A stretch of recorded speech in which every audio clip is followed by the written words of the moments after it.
My dear students, this is Class 12 Maths, Chapter 1, Exercise 1.4 question number 1 பார்க்க போகிறோம். Solve the following system linear equations by Cramer's rule. Okay, நம்ம first subdivision எடுத்துக்கலாம். First subdivision என்ன இருக்குது பாருங்கள். 5x minus 2y plus 16 equal to 0. ஓகேவா? இப்போது இந்த 16 மட்டும் இந்த சைடு கொண்டு வந்துடலாம். அப்போ எப்படி ஆகும் அந்த equation? 5x minus 2y equal to minus 16. So இதுதான் நம்மளோட ஈக்குவேஷன் 1. அடுத்த ஈக்குவேஷன் பாருங்கள். x plus 3y minus 7 equal to 0. So நம்ம இந்த minus 7 ஈக்குவல் சிம்பிளுக்கு இந்தாட்ட கொண்டு வந்துடலாம். அப்போது x plus 3y equal to 7. இது நம்மளோட ஈக்குவேஷன் 2. டெல்டா அப்படின்னு ஒரு டெட்டர்மினன்ட் எழுத போகிறோம். இது என்னன்னு பார்த்தீங்கன்னா, ஈக்குவல் சிம்பிளுக்கு இந்தாட்டு இருக்கிற கோஎஃபிஷியன்ஸு, அதாவது 5 minus 2 1 3, இங்கே எதுவும் இல்லாட்டி 1 இருக்கிறதா அர்த்தம். ஓகேவா? அடுத்து டெல் எக்ஸு, நல்லா கவனிங்க. இப்போது டெல்டா எக்ஸுன்றது என்னென்னா, இந்த எக்ஸோட காலத்தை எழுத மாட்டோம், அதுக்கு பதிலாக நம்ம இதை எழுதுவோம். அதாவது ஈக்குவல் சிம்பிளுக்கு இந்தாட்டு இருக்கு இல்லையா, -16 and 7, இவங்க ரெண்டு பேரும் எழுதுவோம். ஓகேவா? அடுத்து ஒய்யோட கோஎஃபிஷியன்ஸை அப்படியே எழுதிக்கணும். ஓகேவா? -2 3.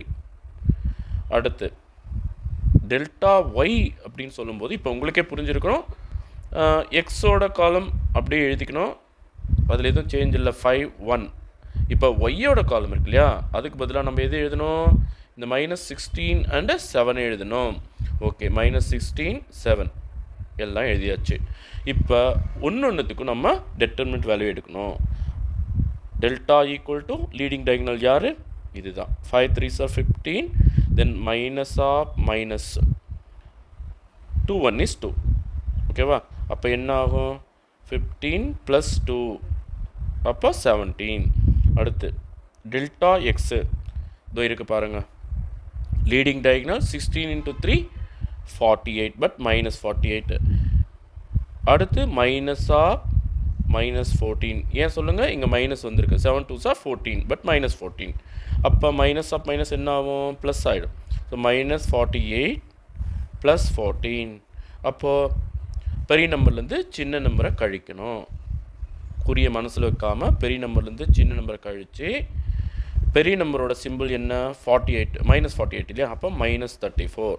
ஓகே, இங்கே -34ன்னு எழுதிக்கலாம். அடுத்து டெல்டா ஒய் இங்கே இருக்குது பாருங்கள். ஸோ டெல்டா ஒய் என்ன வரணும்? Leading diagonal 5 7s are 35.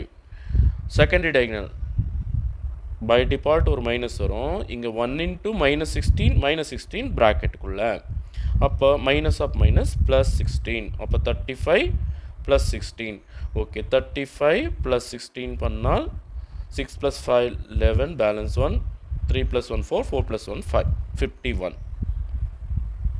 Okay, இப்போது நமக்கு எக்ஸோட வேல்யூ வேணும்னா இந்த டெல் எக்ஸுக்கு கிடைச்ச வேல்யூவை மேலே போடணும். டெல்டா எக்ஸு பை டெல்டா, அப்போ -34/17.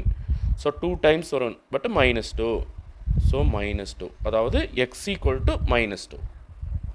அதே போல் ஒய் ஈக்குவல் டு டெல்டா ஒய்க்கு கிடைச்ச வேல்யூ மேலே, டெல்டா வேல்யூ கீழே. பாருங்கள், டெல்டா ஒய்க்கு என்ன வந்தது? 51. டெல்டாக்கு என்ன வந்தது? 17/17 ஈக்குவல் டு 3 டைம்ஸ் வரும். 3 17s are 51. அப்போ y equal to 3. Okay, so லாஸ்ட்டாக 1 டைம் ஆன்சர்ஸ் எழுதிடலாமா? Therefore x equal to -2, y equal to 3. Okay, thank you students.